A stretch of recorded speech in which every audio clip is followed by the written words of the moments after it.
इस बात को तो सब जानते हैं कि दिल्ली का रास्ता यूपी से होकर गुजरता है।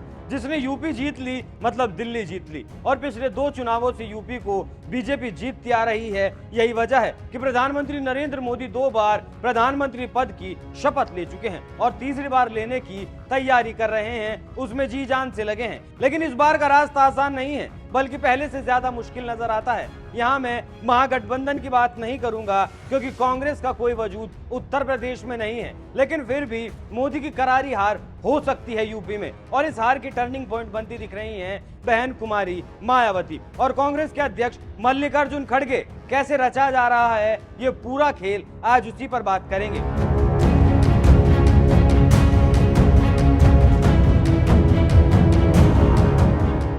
नमस्कार, एनएमएफ न्यूज देख रहे हैं आप। मैं हूं आपके साथ अभिषेक पुंडी। 9 साल पहले बीजेपी गठबंधन ने 73 सीटें जीती थी, लेकिन 2019 में यह आंकड़ा घट गया और 64 पर आ गया। नुकसान था 9 सीटों का और 7 सीटें ऐसी थी जहां बहुत कम वोटों से जीत दर्ज की गई थी। तो अगर इस तरह से देखा जाए तो सबसे बड़ा नुकसान तो बीजेपी को अपने सबसे मजबूत गढ़ में ही नजर आ रहा है। यूपी इस वक्त मोदी का सबसे मजबूत किला है और यहां से ही दिल्ली पहुंचा जा सकता है। तो फिर परेशानी क्या है? आपके दिमाग में ये सवाल चल रहा होगा, तो मैं आपको परेशानी बता दूं कि मल्लिकार्जुन खड़गे यूपी आने वाले हैं, ऐसी खबरें हैं। प्रचार करने के लिए नहीं, बल्कि चुनाव लड़ने के लिए। नहीं समझे? खबरें ऐसी हैं कि मल्लिकार्जुन खड़गे यूपी से चुनाव लड़ सकते हैं और यहीं से सारा समीकरण बदल सकता है। यूपी का रुख बदल सकता है और गठबंधन की जीत हो सकती है। लेकिन ये जीत एक लिहाज से असंभव भी नजर आती है। वो क्यों आती है वो भी आपको बताऊंगा। तो चलिए शुरू करते हैं।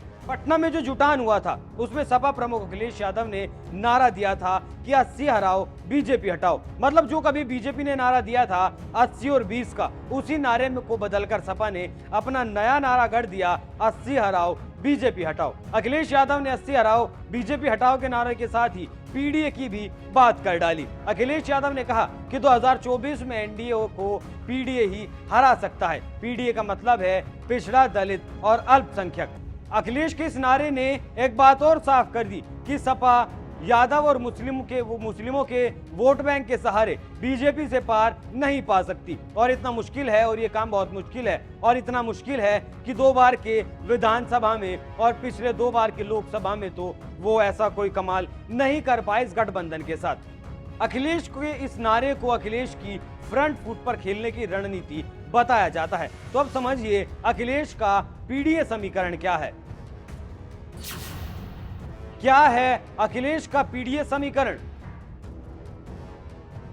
पीडीए का मतलब है पिछड़ा, दलित और अल्पसंख्यक। आंकड़ों पर अगर गौर करें तो ये गठबंधन बीजेपी को हराने के लिए काफी है, और हराने के लिए नहीं बल्कि बीजेपी को हवा में उड़ाने के लिए काफी है। ओबीसी की अगर बात की जाए तो वो यूपी में 41% हैं, जिसमें करीब 10% यादव हैं। दलित आबादी करीब 21% है और अल्पसंख्यक आबादी यानी मुस्लिम करीब 20% होने का अनुमान है। ऐसे में अगर देखा जाए तो यूपी में कुल करीब 82% आबादी पिछड़ा, दलित और अल्पसंख्यकों की है। मतलब 82% आबादी अगर एक कैंडिडेट को वोट कर दे तो दूसरी पार्टी का तो जमानत ही जब्त हो जाएगी। लेकिन इसमें भी एक झोल है, क्योंकि अखिलेश के इस महागठबंधन पर सवाल उठ रहे हैं।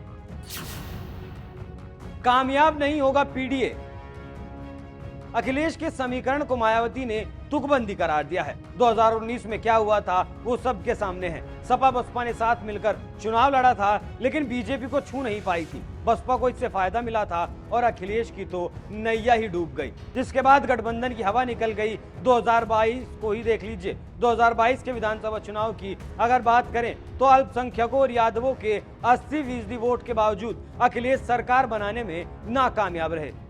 लेकिन अखिलेश यादव लोकसभा चुनाव में वाकई 80% आबादी वाले पीडीए के आधे वोट भी अगर हासिल कर लेते हैं तो बीजेपी की राह बेहद ही मुश्किल नजर आती है। लेकिन सवाल फिर से वही है कि कैसे। इस कैसे के लिए ही मल्लिकार्जुन खड़गे वाला चक्रव्यूह रचा गया। मतलब ऐसा हो सकता है, होगा ही, और ऐसा हो सकता है, ऐसा कहा जा सकता है। ये बस एक अनुमान है। मल्लिकार्जुन खड़गे दलितों के बड़े नेता माने जाते हैं, मायावती भी दलितों की बड़ी नेता मानी जाती हैं। तो ये जाल बिछाया जा सकता है कि खड़गे को यूपी से चुनाव लड़ा दिया जाए और मायावती कांग्रेस को समर्थन कर दे, क्योंकि किसी भी सूरत में मायावती अखिलेश के साथ तो गठबंधन नहीं करने वाली। लेकिन मायावती अगर कांग्रेस के साथ चली जाती हैं तो भी वो अखिलेश के साथ ना जाकर महागठबंधन का हिस्सा बन सकती हैं, क्योंकि एक सूरत में संभव हो सकता है। और अगर ये संभव हो गया तो फिर बीजेपी के लिए रास्ते बेहद कम बचेंगे और उसे अपने गढ़ में हार का सामना करने से कोई नहीं रोक सकता। लेकिन इस समीकरण का एक और पहलू भी है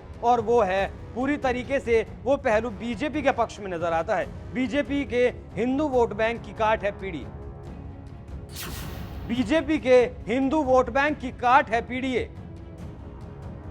हर विपक्षी पार्टी की जबान से आपने ये सुना होगा कि बीजेपी ब्राह्मण, बनिया और ठाकुरों की पार्टी है, लेकिन हकीकत वैसी नहीं है। इस वक्त हर जाति और हर वर्ग में बीजेपी का वोट बैंक मौजूद है और इसी वोट बैंक की काट के लिए पीडीओ को जमीन पर उतारने के लिए सपा जद्दोजहद कर रही है। इसका उदाहरण समझिए रामपुर और आजमगढ़ में हुए उपचुनाव से, जहां सपा को हार झेलनी पड़ी और सपा की इन सीटों को बीजेपी उसके जबड़े से खींच लाई। इसलिए सपा को समझ आ चुका है कि यादव मुस्लिमों के सहारे कुछ नहीं होने वाला। अब आप इस पीडीए के भविष्य को भी समझ लीजिए। जो ये समीकरण बनाने की कोशिश की गई है वो नया कॉन्सेप्ट नहीं है, बस नाम अलग दे दिया गया। मतलब नए पैकेट में पुराना सामान बेचने निकला है गठबंधन, क्योंकि ये पहले से ही है। यादव वोटर तो सपा के साथ है ही, लेकिन नॉन यादव ओबीसी के बीच पार्टी की पकड़ ना के बराबर है। कुछ चुनावों के एग्जिट पोल पिछड़ों और दलितों में बीजेपी सेंध लगा चुकी है, कुछ एग्जिट पोल ये बताते हैं। और रही बात अल्पसंख्यकों की, तो पसमानदा मुसलमानों को साधने के लिए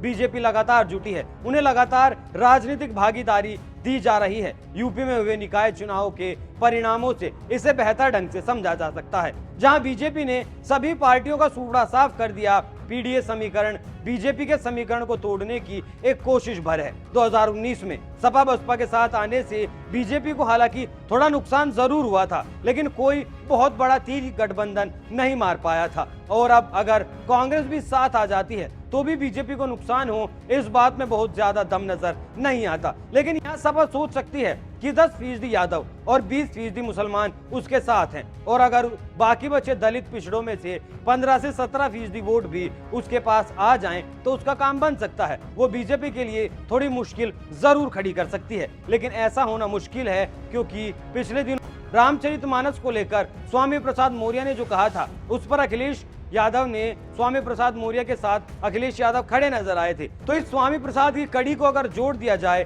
तो यादवों के अलावा उसके साथ कोई और ओबीसी जाए, ऐसा होना नामुमकिन सा नजर आता है, बस अगर ओबीसी में मुस्लिमों को अगर छोड़ दिया जाए। आरक्षित सीटों पर क्या है समीकरण? यूपी में लोकसभा की आरक्षित सीटों की अगर बात की जाए तो परिणाम बीजेपी के पक्ष में बेहतर नजर आते हैं। 2019 के लोकसभा चुनाव में यूपी की 80 में से 17 सीटें अनुसूचित जाति के लिए आरक्षित थी। 17 आरक्षित सीटों में से 15 सीटों पर बीजेपी को जीत मिली थी। तो दलित वोट गठबंधन के साथ जाए वो भी संभव नहीं लगता।